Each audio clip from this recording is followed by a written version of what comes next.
Hello guys, এখন আমরা আছি থানচি। সাঙ্গু নদী পাড়ি দিয়ে রামাক্রিয়ে যাব। তো চলুন আমার সাথে দেখতে দেখতে।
সাঙ্গু নদীর অপূর্ব দৃশ্য দেখতে দেখতে রামাক্রি গ্রামের অনেকটাই কাছাকাছি এসে পড়েছি।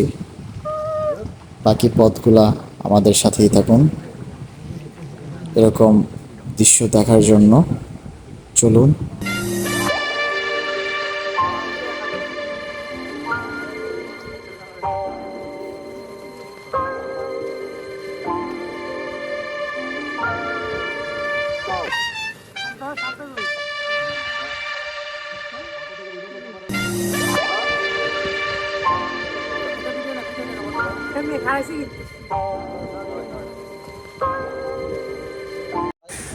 সাঙ্গু নদীর এই পাড়টায় আমরা সবাই একটু দাঁড়িয়েছিলাম।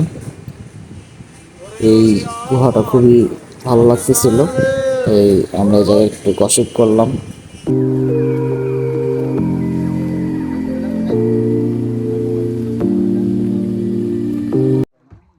এই জায়গার দৃশ্যটি দেখার মতো ছিল, সাথে একটু ভয়ও লাগতেছিল। তো আমরা অনেকটাই কাছাকাছি এসে পড়েছি রেমাকি গ্রামের। চলুন দেখি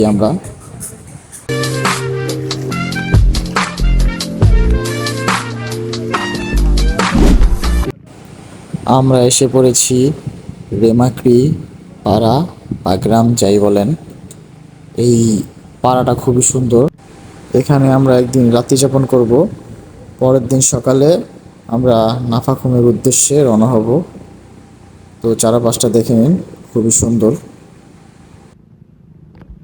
আমাদেরকে নামিয়ে দিয়ে আমাদের এই নৌকাটি তাদের আবার সে গন্তব্যে চলে যাচ্ছে।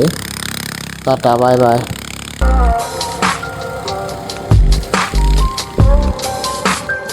নেটওয়ার্কের বাইরে থাকার কারণে রাতের বেলায় এই বঙ্গাদের সাথে আমরাও গান গাইতেছিলাম। কি আর করার, কিচ্ছু তো করার না। রাতে একটু বোরিংই রাখতেছিল সবার।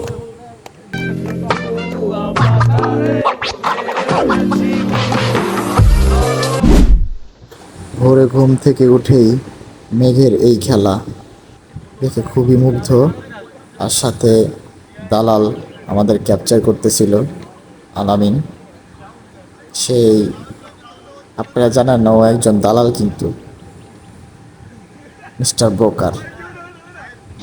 তো আশেপাশের ক্যাপচারগুলো নিতেছিল, খুবই মনোমুগ্ধকর। মানে আপনারা যদি সশরীরে থাকেন তাহলে আপনারা এই সৌন্দর্যটা উপভোগ করতে পারবেন। শুরু হয়ে গেল আমাদের আসল প্যারা আর আসল সৌন্দর্য দেখার যাত্রা, নাফাখুম। চলুন আমাদের সাথে দেখা যাক কি হয় আমাদের সাথে আজকে। আপনারা সাথেই থাকবেন কিন্তু গাইস।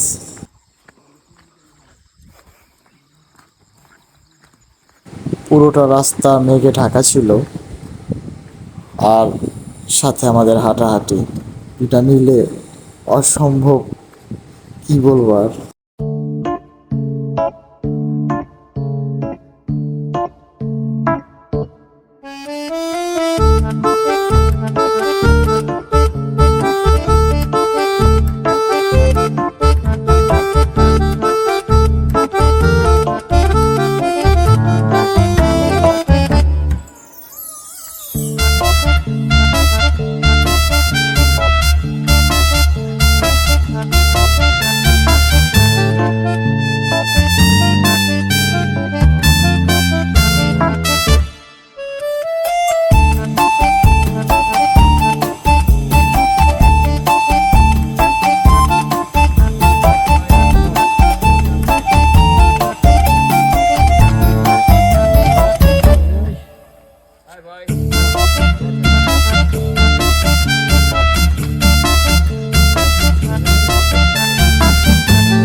बोलो भाई मैं माधवचंद हूँ जो इसमें आया 2 घंटे से चल रहा हूँ भाई। বাজান কি কইছিলাম আপনারে আমি কইলা সাউথ হিসেবে বলে এই কথা কইব দেখছেন গরিবের কথা বাস হইলো সত্যি হয়। हम मदरचोद नहीं हूँ, हम ट्रैकिंग पे आया हूँ। ये है हमारा वेदर, ये हम लोग पार्टी कर। এই যে ভাই আমাদের পেশনা, এরা দেখার জন্য এত কষ্ট করে এখানে আসছি। বাট সুন্দর, অনেক সুন্দর ভাই, বলার বাইরে। না আসলে বুঝতে পারবেন না। তো ভাই আজকের মতো এখানেই শেষ। মিস্টার ইরফান ব্লগ চ্যানেলটিকে লাইক, কমেন্ট, সাবস্ক্রাইব করে পাশে থাকুন। এই কাজটি করলে অবশ্যই আমরা আপনাদের জন্য সুন্দর সুন্দর ব্লগ বানাবো।